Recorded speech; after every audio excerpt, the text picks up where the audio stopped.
All right, there we go. All right, hi everybody. My name is Maddie Haley, and I want to welcome you all to the Autism Intervention Research Network on Physical Health, the AIRP network. Thank you all for joining us today. Because of the number of participants, your audio will be muted throughout the call. However, you can submit questions at any point during the presentation via the chat box on your webinar console. This entire webinar is being recorded and will be available at the AIRP website, airpnetwork.ucla.edu, which I will drop in the chat right now. There will also be a short evaluation survey at the close of the webinar. We invite you to provide feedback on this webinar and also to provide suggestions for future webinars. In the interest of time, let's get started.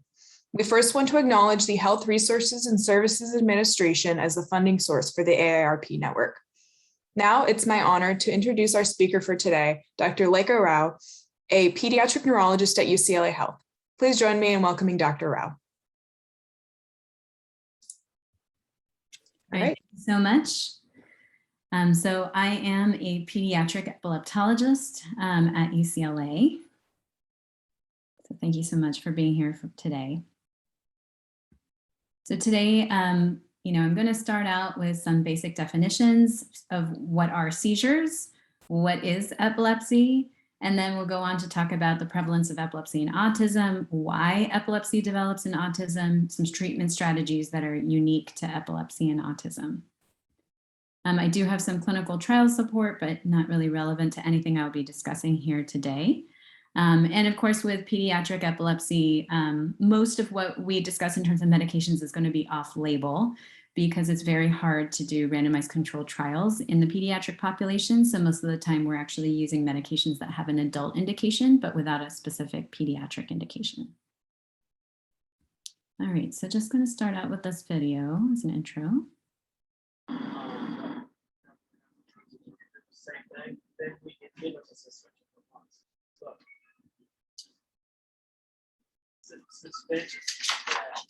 So this is an example of what we call a generalized tonic-clonic seizure. So the child has elevation of the extremities, some stiffening followed by clonic jerking.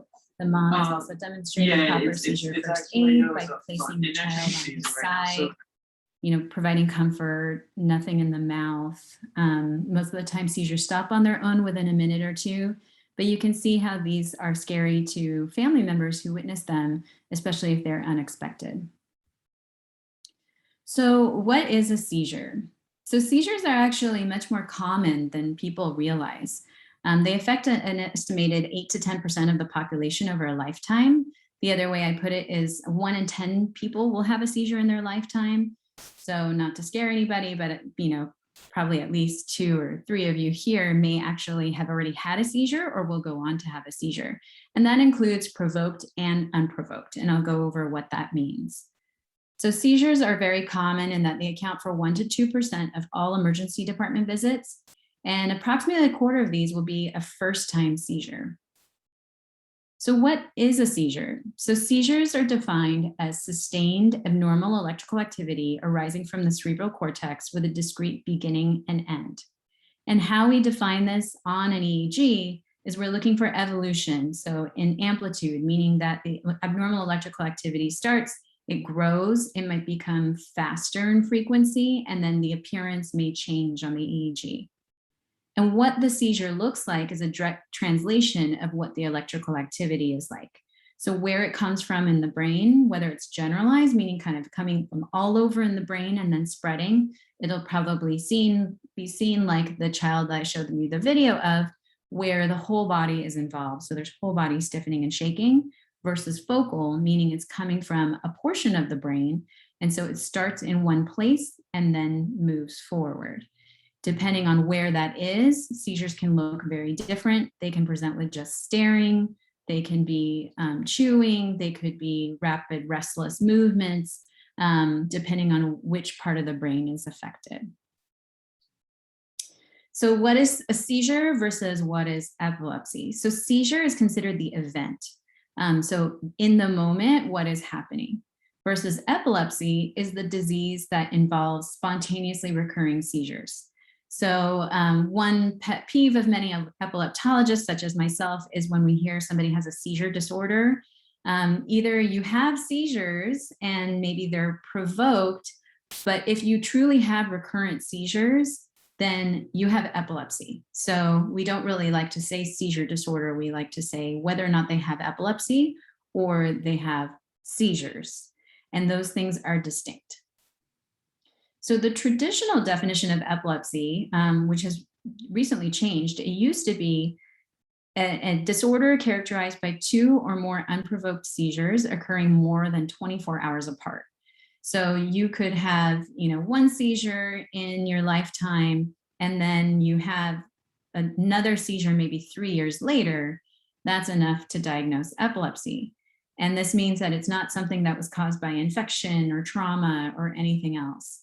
So this was sort of a concise definition. It was easy to apply and could be broadly applied to many. However, we do know that there are some people who have only one seizure, but we know that they have epilepsy, and I'll explain what that means. This definition doesn't also allow for the fact that some kids actually will outgrow their epilepsy. So epilepsy is a developmental condition in some circumstances where it really only happens in childhood, and then with puberty, their epilepsy resolves. So this definition doesn't account for the fact that you could actually, go on to not have epilepsy later on in life. You could also have an epilepsy syndrome. So something where you have abnormal EEG that might be interfering with your development, but never have a seizure. And this isn't defined as epilepsy. And then those who have reflex seizures, so things triggered by flashing lights, for example, are not included in this either. So where this came from is looking at, all comers to an emergency room. After you have a first seizure, your recurrence risk was about 50%. But after you have 2 unprovoked seizures, the risk of a third by 60 months is 73%. So if we look at the lower end of that confidence interval, 60% is about the recurrence risk after having a second seizure. So it's a fairly high number. This is why the old definition used 2 seizures as the reason for that definition, but it doesn't account for those who we know have known conditions that will predispose to epilepsy. So what happens is periodically there's a working group, the International League Against Epilepsy, of which actually one of our UCLA epileptologists, Pete Engel, has traditionally been the leader of this working group to redefine terminology and definitions within epilepsy. So what they decided to do was sort of account for some of these circumstances. So now epilepsy is defined as either it could be 2 unprovoked or reflex seizures occurring more than 24 hours apart. It could be 1 unprovoked plus a probability of further seizures, similar to the general recurrence risk of 60% after 2 unprovoked seizures occurring over the next 10 years, or diagnosis of an epilepsy syndrome. So what this means is that if you have a condition that's known to be associated with epilepsy, such as tuberous sclerosis, some of these other genetic syndromes that I'm going to talk about, you can be diagnosed with epilepsy after having only 1 seizure. You don't have to have 2. The other is this is accounting for an EEG abnormality, which shows that you are, just from that EEG alone, we can tell that you have an epilepsy syndrome. Now we can make that diagnosis, even if you just have the 1 seizure. This also allows for epilepsy to become resolved over time. So this means that patients who have remained seizure-free off medications for at least 5 years with no further seizures at 10 years, your epilepsy, we used to use the term outgrew their epilepsy, now it's considered resolved.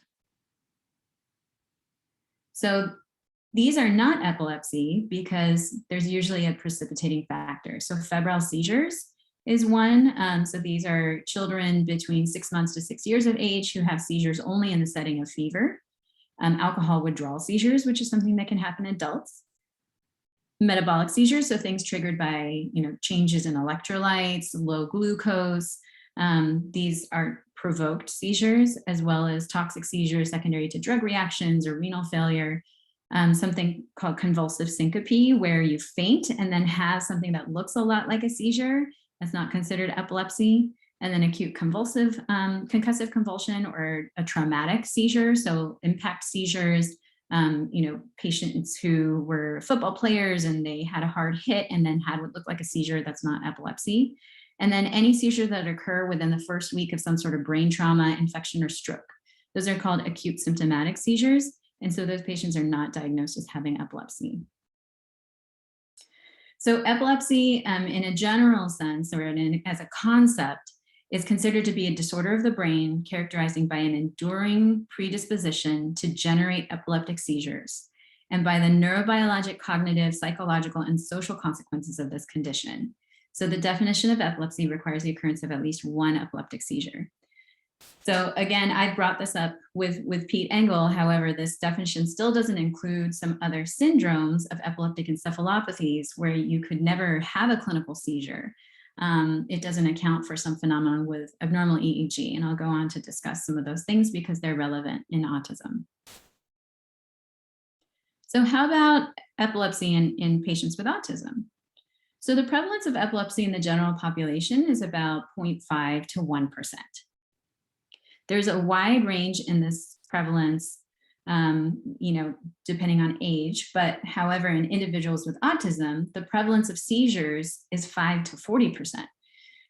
The reason why there's such a big discrepancy between 5 and 40% is because this is pooled from a bunch of studies that have been going on, and they draw from different sample types. So some might use different definitions of autism, some might use different definitions of epilepsy, and so each study has some flaws to it. So there was a recent meta-analysis from Mount Sinai that looked at all of the studies that have been published so far with a fair amount of evidence, and they showed that the overall median period prevalence was about 12.1%. If you exclude those who have a diagnosis of a syndromic epilepsy, that goes down to about 11.2%. And it generally tends to be slightly higher in females. The link with autism and epilepsy has actually really been well known. I mean, it was first described by Kanner in the 40s, but really what came to more of a highlight in the neurology community in the 1970s. So there was an initial study in 1970 that showed in a group of patients with autism, 30% had seizures and 80% actually had an abnormal EEG. And there was a subsequent study in 1975 showing 64% had an abnormal EEG. These might seem like really high numbers, and I'll go on to discuss that this is actually much higher than what we're seeing now, because in the past, abnormal EEG, that definition was very broad. So that could include any change in frequencies that we might see secondary to medications. It might include changes in frequencies we see secondary to just kind of where maybe the brain is not moving as well as it should. And so it has what we call diffuse slowing on the EEG. And so that does not necessarily mean that you have an epileptiform EEG or an abnormality that predisposes you to having seizures. So what about the role of intellectual disability in CP? So if you don't have intellectual disability or cerebral palsy, the risk of developing epilepsy by 5 years is 2% and 8% at 2 years. If you have intellectual disability, that risk goes up. So 7% at 1 year, 16% at 5 years, and 27% at 10 years. If you have both intellectual disability and cerebral palsy, then that risk increases even more. So 20% at 1 year, 35% by 5 years, and 67% at 10 years. So going back to that definition of epilepsy, you would kind of say, well, if you have a patient with autism who also has intellectual disability and has cerebral palsy, which means they probably have some sort of structural abnormality on their MRI, even after one seizure, you may actually end up treating that patient or even diagnosing them as having epilepsy because their recurrence risk is so high. Most of the time in these patients, epilepsy also does not resolve with age. So there was a study that looked at long-term follow-up of these patients out 20 years, and only 16% had remission of their seizures as adults. And this is very different from the general epilepsy population, where with many childhood syndromes, about 2/3 will actually resolve with age. So when does epilepsy develop in patients with autism? There tends to be a bimodal distribution, and this is similar to the incidence that we see in the general population with epilepsy. The vast majority of epilepsy is actually diagnosed under the age of 18. And out of that, the majority is actually under the age of 15. So this is not any different in patients with autism. They usually develop anywhere between infancy to age 5, and then there's a second peak in adolescence, probably with the onset of puberty. So similar to the study I just showed you, there is a higher risk with concurrent intellectual disability, with a suggestion of increasing risk the more severe the impairment. So there was one study that also looked at intellectual disability in patients with autism, and 21.5% actually with intellectual disability had epilepsy versus 8% without. And patients with autism can have any form of seizure. So it could be generalized, it could be focal, you could even have features of a benign epilepsy syndrome, absence epilepsy, really no specific kind of seizure and no specific epilepsy type is more associated with autism. However, children with autism and a single non-febrile seizure in general have a higher recurrence risk of seizures than anybody else in the general population. So many would consider autism a risk factor for epilepsy. And therefore, in keeping with that new definition of epilepsy, many would diagnose epilepsy after a first seizure in a patient with autism, and would actually also treat with after a first seizure, knowing that it is a condition that predisposes to epilepsy and has a higher recurrence risk. So why does epilepsy develop? And we can look to sort of clues from the epilepsy population. So in epilepsy, we have something called epileptic encephalopathies, which actually cause almost an autism phenotype. So many of these actually may meet criteria for autism, or they will not meet criteria because they actually lack some of the social impairment. So they may still be able to make eye contact and don't have any issues with socialization, but they may have issues with their language and development. So examples of this would be Lennox-Gastaut syndrome, which is a catastrophic epilepsy syndrome associated with multiple seizure types. They have intellectual disability, and then they have a characteristic pattern on their EEG of the slow spike wave. And I tell the residents all the time, if you have something on your EEG that looks rhythmic or looks like a heart rate, that's never a good thing. When you have spikes like this is not a seizure. This is just what the patients look like when they're just sitting there. But you can imagine this is like having an electrical storm going on in your brain. You can't interact with the world the way that you normally would. Same thing with Dravet syndrome, which I'll go on to describe a little bit more in detail, which is a sodium channel mutation. These patients also often have an autistic-like regression with the onset of their seizures. They will often have seizures with fever because their mutation predisposes them to sensitivity to temperature. And then there's something called ESES, or electrical status epilepticus, and slow wave sleep, which is a mouthful to handle, but that is a phenomenon where kids may not even have clinical seizures, and they have frequent spike wave discharges similar to this patient with Lennox-Gastaut while they're sleeping. So it's also been called Penelope syndrome because if any of you remember Greek mythology, Penelope was Odysseus's wife, and she promised to remarry when she finished she was weaving a large tapestry. And she was really just waiting for Odysseus to come back home. But what she would do is she would weave during the day, and at night she would unweave it. And so that's why they kind of call this Penelope syndrome, because kids will seem to learn something during the day, they go to sleep, and they wake up and it's as if it never happened. And many of these kids are previously normally developing and then have a regression. And so sometimes this can mimic autism. The other thing that we observe in epilepsy is that sometimes in some of these epileptic encephalopathies, if we treat the seizures and sometimes even suppress interictal discharges, meaning the abnormal electrical activity that's happening between seizures, sometimes that can actually lead to an improvement in their autism phenotype. So I've had patients that, met criteria for autism, then we improved their seizures or they had epilepsy surgery, and they actually no longer met criteria. So this is a phenomenon where the electrical activity may actually be influencing how their social and cognitive interactions are. Epilepsy itself is also a risk factor for autism. So if we look at children who have tuberous sclerosis complex, which is a genetic condition with a high prevalence of both autism and epilepsy, having the presence of epilepsy or the diagnosis of epilepsy actually increases your risk for autism spectrum disorder. And we see this in studies of children with epilepsy. So this was a study out of the UK that looked at children referred to a large center for epilepsy, and they underwent neuropsychological testing. So out of these kids, none of them had a prior diagnosis of autism, and through testing, they actually found 21% met criteria.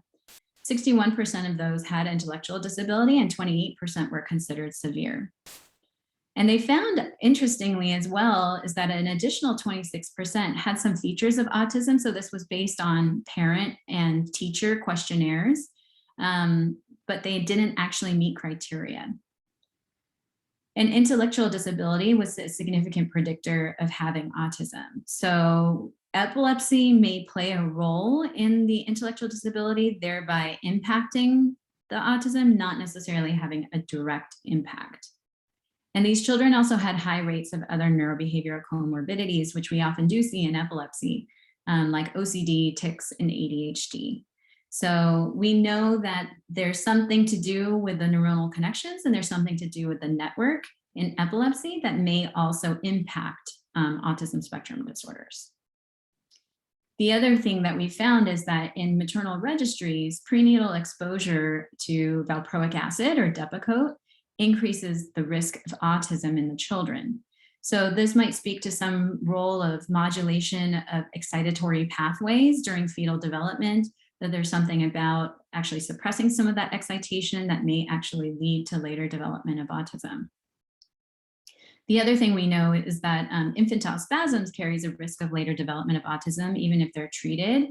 And what we found is it's the patients who have symptomatic infantile spasms. So that means that they're caused by something that we know, whether it's prenatal stroke or tuberous sclerosis or some other underlying reason. They are more likely, even if you treat their seizures early, to go on to have autism. And this is an EEG of something called hypsarrhythmia, where the brain develops this sort of chaotic, disorganized, very irritable pattern. It looks like a child just came and scribbled, but this is actually a child's brainwaves. And when this is happening, you can imagine it's like, again, it's an electrical storm. And so children cannot learn and develop and grow. So many of these kids also have a regression. They're normally developing, they have an onset of infantile spasms. If not adequately treated and not treated early, this goes on and they'll have severe intellectual disability. So it's interesting to find that even if you treat early, they're more likely to develop autism. So this suggests that there's some sort of pathophysiological role for epilepsy in the development of autism. The other thing is looking at family history. So this was a study it was actually a good review article out of Boston Children's that looked at different studies in families with autism. And they found that the epilepsy rate in children with autism was 12.8%. But interestingly, even in the siblings without autism, it was 2.3%, which is still, if you remember the general population, the incidence is 0.5 to 1%. So that's still double that of the general population. So clearly there's some sort of genetic link between epilepsy and autism. Another study showed that epilepsy was independently associated with sort of a broader autism phenotype. So these are, the families would report, oh yeah, I have an uncle and we feel like he's on the spectrum, but he's never been diagnosed. And so this is another link between the two. And reporting a family history of epilepsy was also associated with an increased risk of epilepsy in those with autism. So knowing that there must be some genetic link, we then can look to syndromes where we know there is autism and epilepsy as a comorbidity to sort of look for clues of why this may happen. Probably the best known one is Down syndrome. So Down syndrome has a rate of epilepsy of about 8 to 13%, and autism in about 5 to 9%. And this is a chromosomal disorder. A lesser known one is SHANK3 mutation causing Phelan-McDermid syndrome. The epilepsy prevalence isn't as well described in this population, but seizures are 3 times more common if the mutation is inherited from the mom, and it's on chromosome 22. And we know that SHANK3, the gene, is involved in regulation of AMPA receptors, which are an excitatory neurotransmitter in the brain, as well as on synaptic long-term potentiation, which is involved in learning in the brain. So there's something to do with the excitation and the connectivity here that can maybe contributing to both. And then Fragile X, which is one of the most common inherited forms of autism and intellectual disability, they have epilepsy in about 10 to 20%. And interestingly, many of these have centrotemporal spikes, which are similar to what we see in a benign form of childhood epilepsy. So the thought is this might have some impact again on excitatory transmitters and excitatory receptors in the brain. And then the most well-known in the epilepsy world is tuberous sclerosis complex. So the vast majority of these patients, 80 to 90%, go on to develop epilepsy, and autism has a high rate as well of 20 to 60%. And this is a pathway of, this is just demonstrating the different pathways of these genetic mutations. And TSC1 and 2 are sort of an overgrowth pathway. So this might mean hyperconnectivity, causing both epilepsy and autism. P10 mutation is another inherited cause of autism associated with macrocephaly. This is also in the overgrowth pathway and the mTOR pathway, and also associated with hamartoma syndrome, similar to TSC. It can be associated with focal cortical dysplasia. So these are areas of the brain that can generate seizures. So you're causing both the autism and a focus point for seizures. Then MECP2 mutation is known as Rett syndrome. So these are females with intellectual disability, microcephaly, and they have a loss of spoken language and characteristic hand-wringing movements. This has a high incidence of seizures in about 50 to 90%. And it's thought to be related to a reduction of the inhibitory neurotransmitter GABA. And then there's atypical Rett, which is CDKL5, which causes an early onset epilepsy, usually infantile spasms. So these are also females with microcephaly. They often have no expressive language and also have stereotyped hand-wringing movements. FOXG1 frequently presents with infantile spasms. It's a duplication on chromosome 14q12, which regulates patterning and neurogenesis. This is another one that even if the infantile spasms are treated early, they often go on to develop autism. And then SCN2A is a sodium channel mutation as opposed to SCN1A for Dravet syndrome. It was actually first found in patients with autism and then found to be related to epilepsy. And there's a varying spectrum of epilepsy in this. So it could go anywhere from benign neonatal epilepsy syndromes to Ohtahara syndrome, which is a catastrophic epilepsy syndrome. So why does epilepsy develop? We can also look to sibling studies, like I mentioned, with the family history. So your individuals with epilepsy are more likely to have siblings or first-degree relatives with ASD. There also might be a role for maternal inflammation. So from animal models, we know that prenatal infection carries a higher risk of later development of autism in the progeny, as well as with epilepsy. So there might be some link between the two here. There's also a lot of theories about aberrant neuronal networks, so overconnectivity or hyperconnectivity. So we know from fMRI studies, for example, that autistic savants will often have hyperconnectivity to areas like with music or art, but they have hypoconnectivity to the social areas of the brain. So even though they can, play Chopin nocturnes from start to finish and have memorized it, they have trouble engaging in a conversation. There's also some thought into whether the location of the abnormalities on their EEG might also be predictive of whether or not you go on to develop epilepsy, or whether the location has something to do with autism in general. And there's a lot of research that's still ongoing with this to try to find biomarkers of who might go on to develop epilepsy, so it could be caught early. And there's some thought that maybe in kids with autism, they have more frontal spikes.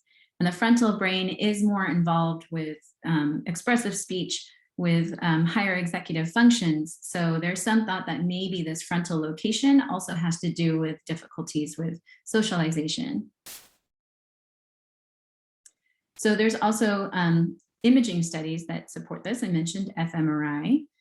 SPECT studies have often been used for seizure localization in children with refractory epilepsy. And so there have been several studies out there. This one is from Japan that I brought up here, looking at children who had refractory epilepsy who are already undergoing evaluation. And we know that many children who are undergoing epilepsy evaluation who have autism will actually show temporal hypometabolism on PET. And even if that's not where their seizures are coming from. So this speaks to some sort of difficulty with connections and some aberrant hypoconnectivity. SPECT includes cerebral blood flow. So areas of hypermetabolism are probably areas that generate seizures, versus hypometabolism are signs of deficient connectivity. And SPECT often shows this hypoperfusion in children with autism in the temporal and the frontal lobes. So again, some sign of aberrant signaling and aberrant connectivity contributing to the development of both autism and epilepsy. So how do we diagnose epilepsy and autism? Routine EEG is not considered standard of care. There are certain things now that we have found to be standard of care, but this is generally only indicated if there's some clinical suspicion for seizures. So things like staring spells or stereotype movements that don't look like stimming behavior. Some will also consider getting an EEG if there's history of regression, but it shouldn't be a routine thing. And the reason being is yes, children with autism are at higher risk. However, there are some challenges that are involved with getting an EEG in a patient with autism. So they might have difficulty getting their head touched. They might need to be restrained. This might cause medical trauma or fear. And so it's important that these are done with pediatric trained techs. In many places, including our own hospital, we involve child life. Sometimes in the outpatient setting, patients will actually bring their OT or their ABA therapist to try to help. I had a patient with autism that the mom put together a booklet with pictures and diagrams and everything so she could explain to him exactly what we were doing and why we were doing this. So in a neurodevelopmentally normal child, getting a 30-minute EEG is not a big deal. But in a child with autism, it can be a little bit of a struggle. And so we need to be conscious of that when we're ordering studies. Then you ask, should we get a routine EEG? So 30 minutes versus a longer EEG, 2-4 hours, versus having them come and stay overnight or getting an ambulatory EEG. Your likelihood of finding abnormalities does go up the longer that you obtain the study. However, again, you have to look at your pre-test probability. Are you likely to find an abnormality or not? And again, some clinics, we all know of some out there, they routinely get EEGs, and that's fine if they're able to do it without significant impact to the patients. At that point, it's really just the only downside is financial. However, if you do find abnormalities, what are you going to do with those abnormalities? And that's something I'm going to go over. Then finally, if the child is so uncooperative, you have to sedate them. Well, getting sedated EEGs is not ideal because the sedation itself is going to have an impact on the study and on the frequencies that might obscure abnormalities. So if you're going to sedate the child, you might as well sedate them for the electrode placement, wake them up, and then obtain your EEG, maybe even keep them overnight. So I don't like getting sedated EEGs just for the 30-minute setting. I feel like it's a lot to put the child through if you don't have a high suspicion for seizures, or you just treat them without an EEG. So EEGs might be useful to guide treatment. So many psychiatrists actually like having a baseline EEG because certain psychiatric medications can lower the seizure threshold, and they would want to know if the child is at risk for having seizures. Some clinicians also like to use anti-seizure medications for behavior. However, then you start to say, okay, let's say you find an abnormality. Are we really treating the EEG or are we treating the patient? there is some suggestion that having higher association of interictal discharges, so those EEG abnormalities, might have some correlation with severity of behavior in autism and might be associated with the presence of autistic regression. However, studies have been difficult to replicate. There have been many prospective studies trying to look at this, and they haven't been able to replicate it. So we don't routinely recommend treating just an abnormal EEG. And that's because EEG abnormalities can be found anywhere from 6 to 61% of patients with autism without ever having a clinical seizure. Again, in the earlier studies, the definition of an abnormality was broader, but it's still a high rate. And so the likelihood that you're going to find something is pretty high. And you can find focal discharges in about 17 to 20%, including spikes similar to those found in benign focal epilepsies of childhood. However, there was no association between the localization of those discharges and presence of language regression. For instance, the centrotemporal region, especially on the left side, is called the Rolandic region, and that's involved in expressive and receptive language. And so there's some theory that maybe if you have abnormalities there, that might affect your speech. But this study did not find that. The other thing we know is that children who have electrical status epilepticus and slow wave sleep can actually present with an autistic-like regression. So some of these may actually be diagnosed as autism and then quote unquote cured once they're treated. This is I guess I'll call it a well-known secret, because many people in the neurology community know that there's a certain celebrity who's a proponent of saying that vaccines cause autism, and then her child was cured. That child actually had one of these epileptic encephalopathies and was treated for the epileptic encephalopathy, and the autistic-like features improved. So it's good to take some of these things with a little bit of a grain of salt. So what is this phenomenon of ESES, or electrical status epilepticus? So we know that regression is reported in about 30% of patients with autism, and usually between the ages of 18 to 24 months. That 15 to 18 month range is what's associated with the MMR vaccine, but that's really just a timing coincidence and not it's correlation, not causation. And there's about 20% that will actually have an abnormal EEG. And so this is referred to in the epilepsy literature as autistic regression with epileptiform EEG, so AREE. But they don't have the spike wave burden that would qualify them as having ESES. So some studies suggest higher rates of epilepsy in children who have an autistic regression, but others really have not shown any correlation. However, seizures are more likely in those who have language regression after age 3. So they were normally developing until age 3, and then they had a regression. That's probably more likely to be an epileptic encephalopathy. But there was a prospective study that looked at all comers with regression. They brought them in for overnight EEG over a 10-year period. And out of all of those children, there were only 10 with ESES identified, and only 1 had autism. So this phenomenon is really rare. And so just because someone had a developmental regression does not necessarily mean that they have ESES. There's usually something else on top of it.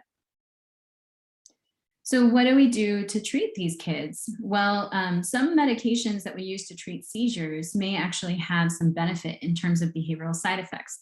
And this is where some clinics actually will treat abnormal EEGs, because they say, well, if I'm going to use something to treat behavior anyway, I might as well treat with a seizure medication. However, I don't advocate for trying to treat to normalize the EEG. There's really no evidence to support that, although I do know that there are clinicians out there who do that.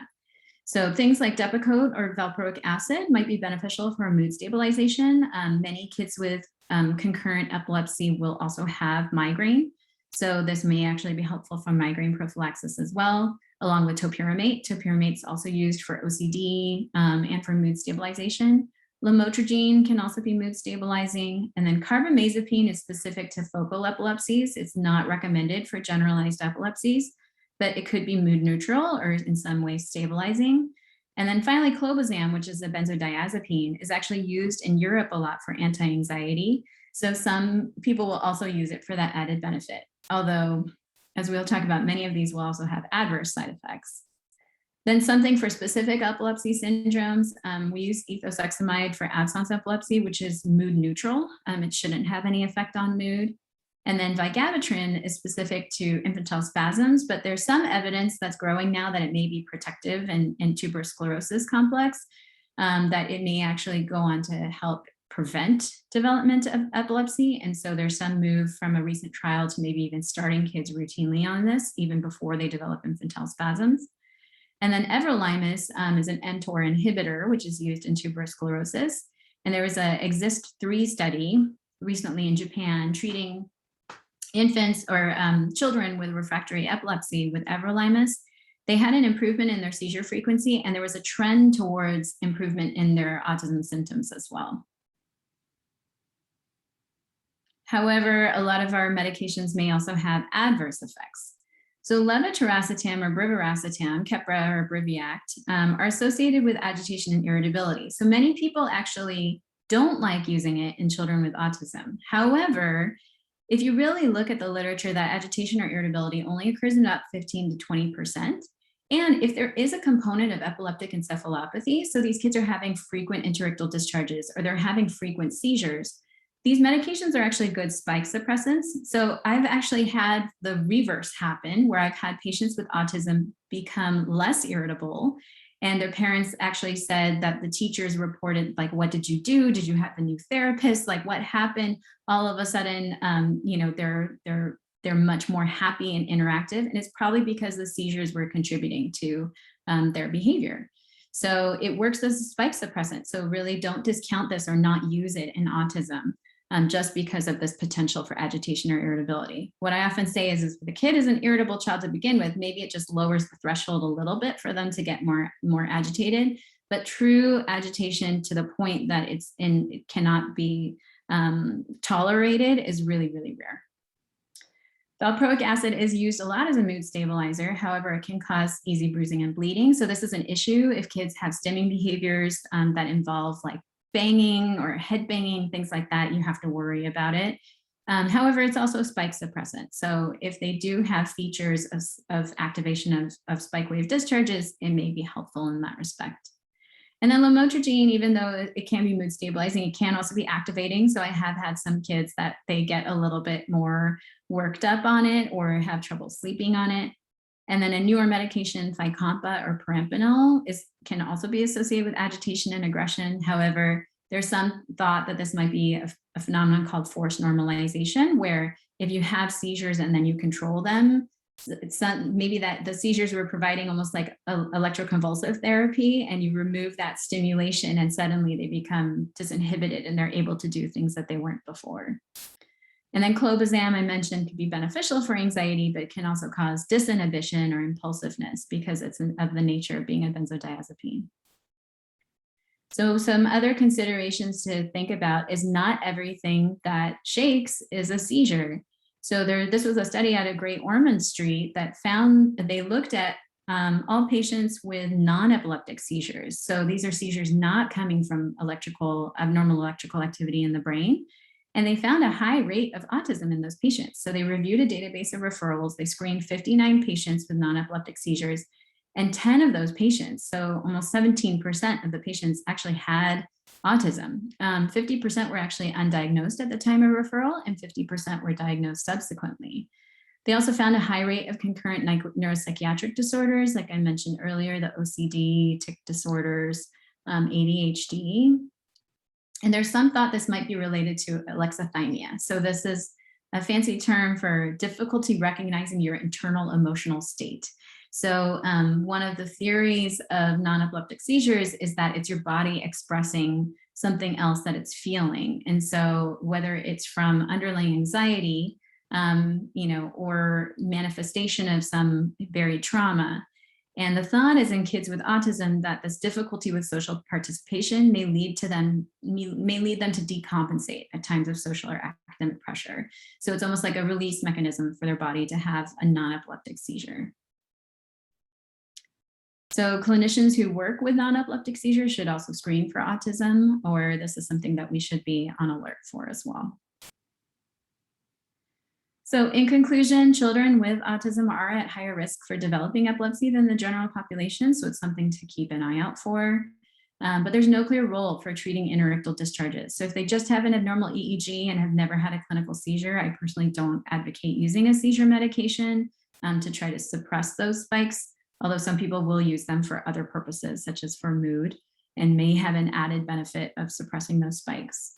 Having autistic regression does not necessarily mean that there's an underlying epileptic process, but epilepsy can be a risk factor for developmental regression. So sometimes treating the epilepsy may help.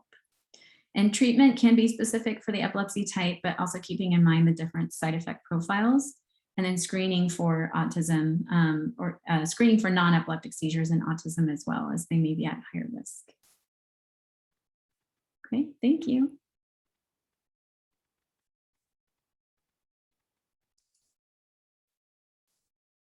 Thank you so much for this presentation.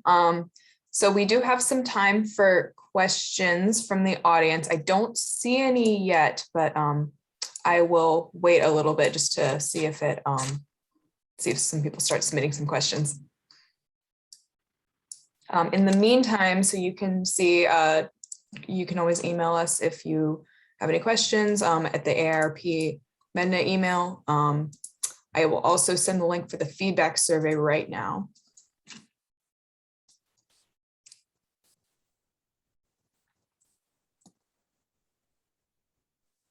Additionally, there is here's the link to register for next month's webinar on November 30th, which is also on the screen.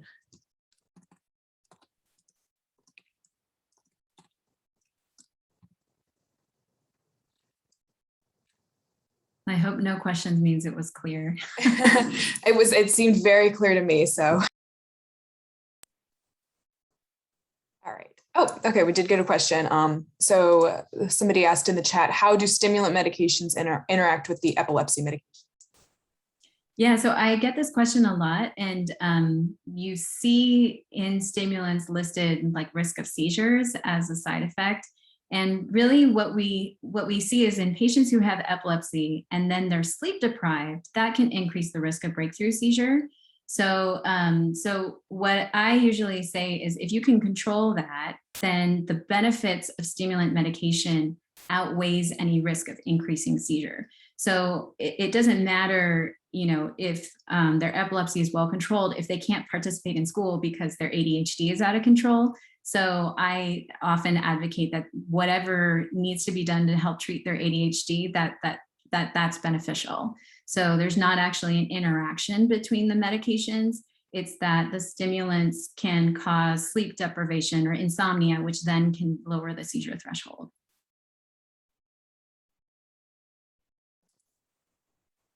Thank you. Okay, we did get another question. How does epilepsy medication play a role in obesity among autistic patients? Good question. So, so it depends on the specific medication. So, so valproic acid is commonly associated with increased appetite and can contribute to weight gain, as well as carbamazepine or oxcarbazepine, tegretol, and trileptal. Those are often used, and those can also increase in appetite. But otherwise, most other epilepsy medications are considered weight neutral. So they don't increase appetite or increase in weight.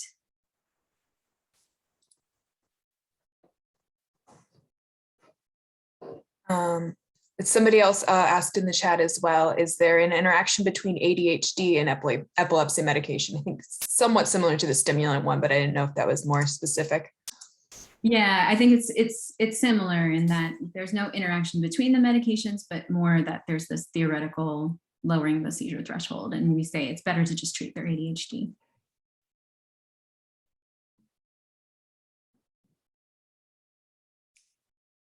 There was a question about increased seizures with psychotropics. Somebody said that their understanding is that Wellbutrin and I think they were maybe saying something about antipsychotics with olanzapine and klonopin.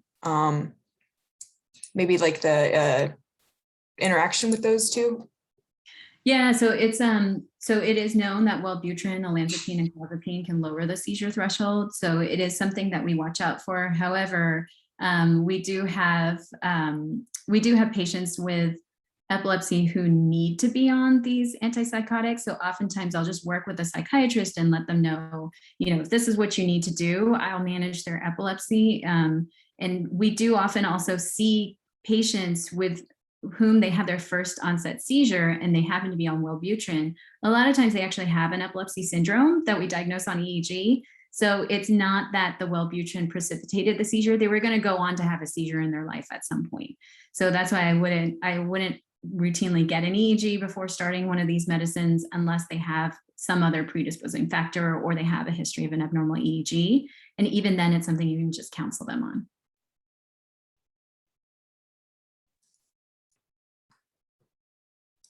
Okay. There was a question about interventions to use for kids with epilepsy and autism versus just autism. If by interventions, it means like therapies or medications. I think the main thing to keep an eye out for is that epilepsy has a high association with neuropsychiatric disorders. So epilepsy alone is going to increase your risk of anxiety, depression, ADHD, tics, OCD. And then on top of that, many of those features are found in autism as well. And so oftentimes it's a matter of trying to address both things at the same time or using seizure medications that might be beneficial from that respect. So that's why I mentioned some of the seizure medications that we're more likely to use in children with autism that may actually, you're kind of killing two birds with one stone and trying to take advantage of some of the side effects in a way. And then there was another question in the chat. Are there long-term risk factors for autistic patients with epilepsy? In general, they are less likely to outgrow their epilepsy. So in terms of long-term, we do think about, people with epilepsy who are on certain medications. We need to watch their bone density. Women need to be on folic acid to prevent teratogenicity, or maybe taking them or switching off medications that increase teratogenicity. So like I mentioned, valproic acid when taken while pregnant increases the risk of autism. So maybe that's not the best medication. It causes other teratogenicity too. And then in the other thing in the long term is that epilepsy, especially generalized tonic-clonic seizures, there's a cumulative risk of something called sudden unexplained death in epilepsy patients. So if seizures are not controlled, your risk goes up higher. So that's the other thing in a lot of my patients with epilepsy and autism, that if they do have generalized tonic-clonic seizures, I try to get those under control as best as possible.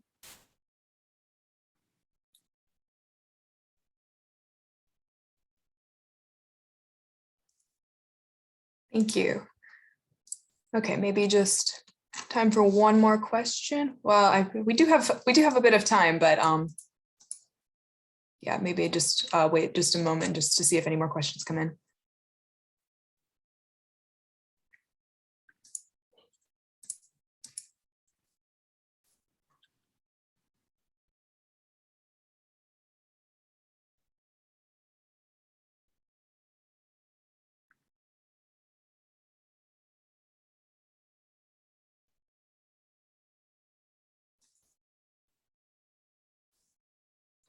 You can scroll back to any of these other slides if you need me to. Yes, thank you.